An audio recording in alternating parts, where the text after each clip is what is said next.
Public రోజు రోజుకు మస్తు బిజీ అవుతుండ్రు. పనుల పడి అసలు ఏం తింటుండ్రు, మంచిదా కాదా చెడ్డదా అని తెలుసుకోలేకపోతుండ్రు.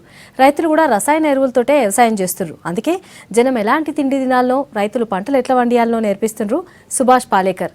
మారుతున్న కాలంలో ప్రకృతి వ్యవసాయం చాలా మంచిదంటుండ్రు ఆయన.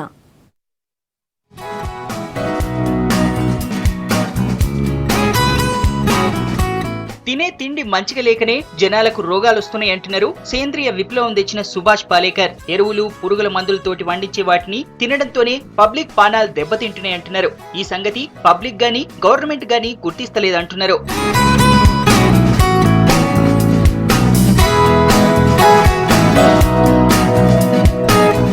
సుభాష్ పాలేకర్ది మహారాష్ట్రలోన్న అమరావతి జిల్లా బెలోరా గ్రామం. ఫర్టిలైజర్స్, పురుగు మందులు వాడకుండా వ్యవసాయం ఎట్ట చేయాలనో రైతులకు చూపిస్తున్నారు పాలేకర్. ప్రకృతి ఎరువులతోటి వ్యవసాయం చేస్తే రూపాయి ఖర్చు ఉండదంటున్నారు. రంగారెడ్డి జిల్లా శంషాబాద్ మండలంలోన్న చిన్నజీయర్ స్వామి ఆశ్రమంలో ఏపీ, తెలంగాణలకు చెందిన 3000 మంది రైతులకు ప్రకృతి వ్యవసాయం మీద 9 రోజులు తర్ఫీదిస్తున్నారు పాలేకర్. ఇందులో యువ రైతులు, సాఫ్ట్వేర్ ఉద్యోగులున్నారు. ఈ వర్క్ షాప్ లో నేర్చుకున్నది ఏంటంటే, ఒక ఎలాంటి పెట్టుబడి లేకుండా మన ఇంట్లో ఒక ఆవుతో మాత్రమే ఇవాళ మనం 30 ఎకరాల వ్యవసాయం చేసిన ఒక ఉద్దేశాన్ని ఇక్కడ నేర్చుకోవడం జరిగింది. ఎందుకంటే ఆవు మూత్రము, ఆవు పేడతోటి మనము ఒక రైతు 30 ఎకరాల వరకు వ్యవసాయం చేయొచ్చు. ఎలాంటి ఒక రసాయనాలు వాడకుండా. దీంట్లోనే మనకు నత్రజని ఉంటుంది, ఫాస్ఫరస్ ఉంటుంది, పొటాషియం ఉంటుంది, అనేక రకమైనటువంటి మన సూక్ష్మజీవులు ఉంటాయి. ఆ విషయం చాలా మంది రైతులకు తెలియదు. ఈ మూల కారణం అనేది ఎవరికి తెలియదు. వ్యవసాయంలో చేస్తూ అందులోనే జీవితం గడిపిన మా తాతయ్య వాళ్ళందరికీ ఎందుకు లేదు అనే ప్రశ్నకి సమాధానంగా నేను వెతుకుతూ ఉన్నప్పుడు ఆ ప్రాసెస్లో ఈ జీరో బడ్జెట్ గురించి చదివాను.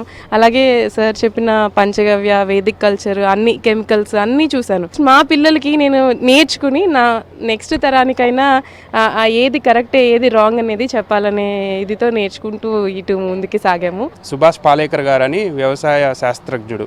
గోవులో దాని గర్భంలో 3000 మిలియన్ల సూక్ష్మ జీవరాశులు ఉంటాయన్నమాట. ఈ సూక్ష్మ జీవరాశులు మన వ్యవసాయానికి, పంటకు కావలసిన నత్రజని, కార్బన్ని వాతావరణం నుంచి ఇవి మొక్కకు అందిస్తాయి. ప్రకృతి వ్యవసాయం చేస్తే రైతుల ఆత్మహత్యలు ఉండవని అంటున్నారు సుభాష్ పాలేకర్. పెట్టుబడి కూడా తక్కువైతుంది అంటున్నారు. ఒక దేశీయ ఆవు పేడతో 30 ఎకరాల వ్యవసాయం చేయొచ్చు అంటున్నారు పాలేకర్. सेंद्रीय व्यवसाय रासायनिक व्यवसाय से खतरनाक है, जहरीला है और विनाशकारी है। रासायनिक व्यवसाय के जो इनपुट्स है, संसाधन है, जो खाद है, सब डालते हैं, कीटनाशक दवा है, उनकी जो कीमतें है उससे 4 कीमतें ज़्यादा ये सेंद्रीय व्यवसाय की इनपुट्स की है। यानी जितने किसानों की लूट रासायनिक कृषि कर रहा है उससे कई गुना लूट ये सेंद्रीय व्यवसाय कर रहा है. తాను ట్రైనింగ్ ఇస్తుండడంతో దేశంలో లక్షల మంది రైతులు ప్రకృతి వ్యవసాయం చేస్తున్నారన్నారు సుభాష్ పాలేకర్. ప్రకృతి వ్యవసాయం మీద ప్రభుత్వం నజర్ పెట్టాలని కోరుతున్నారు.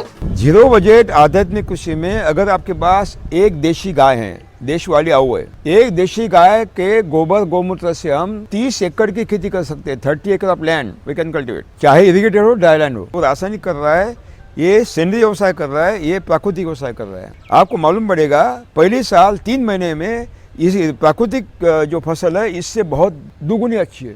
और जबकि हमारी प्राकृतिक व्यवसाय से निकली हुई फसल फूड ये पॉइजनलेस है, जहर मुक्त है, पोषण मूल्य से संयुक्त है, न्यूट्रिशियस है और मेडिसिनल है. हमें 4 गुने दाम ज्यादा मिलते हैं. వ్యవసాయం ఎట్లా చేయాలనో సుభాష్ పాలేకర్ చెప్పిన తీరు బాగుందంటున్నారు ట్రైనింగ్ వస్తున్న రైతులు. దాదాపు ఒక 3 సంవత్సరాల నుండి ప్రకృతి వ్యవసాయం చేస్తామన్నామండి. అయితే ఇంకా మేము చేసిన దానికి ఫలితం కావాలని జీరో పద్ధతిలోనే మేము అనుసరిస్తున్నామండి. పాలేకర్ గారి మీటింగులు విని ఇంకా ఎన్నో అనుభవాలు నేర్చుకొని మేము వెళ్ళి ఇంకా మాతోటి ఉన్నటువంటి రైతుల్ని మార్చి అందరం కూడా ఇదే పద్ధతిలో మేము వ్యవసాయం చేయాలనే ఒక నిర్ణయంతో మేము ఇక్కడికి రావడం జరిగిందండి. ఇక్కడికి పాలేకర్ గారు మీటింగ్ వినడానికి హైదరాబాద్ వచ్చాను. ఏం చెప్పిందంటే చాలా మాకు అనుభవాలు తెలిసినవి. వచ్చే సంవత్సరం నవారిత్తనం వేసి 4 ఎకరాలుగా వ్యవసాయం చేసి బాగా అభివృద్ధి చేయాలని ఆలోచనతో మేము ఇక్కడికి వచ్చాము. పాలేకర్ గారి ప్రకృతి వ్యవసాయం గురించి విన్న తర్వాత మా గ్రామంలో 3 ఎకరాల్లో ఈ ప్రకృతి వ్యవసాయం చేస్తున్నాము. ఈ ప్రకృతి వ్యవసాయ విధానం ద్వారా పండించినప్పుడు మనకి 28 బస్తాలు ఎకరానికి వచ్చింది మొదటి సంవత్సరంలోనే. అలానే మనం ఇంకా కంటిన్యూగా చేస్తే అది దగ్గర 40 వరకు కూడా వచ్చే అవకాశం ఉంది. ఫర్టిలైజర్, పురుగు మందులు వాడకుండా ప్రకృతి సాగు చేస్తే తక్కువ ఖర్చుతోటి మంచి పంటలు పండియొచ్చు అంటున్నారు పాలేకర్.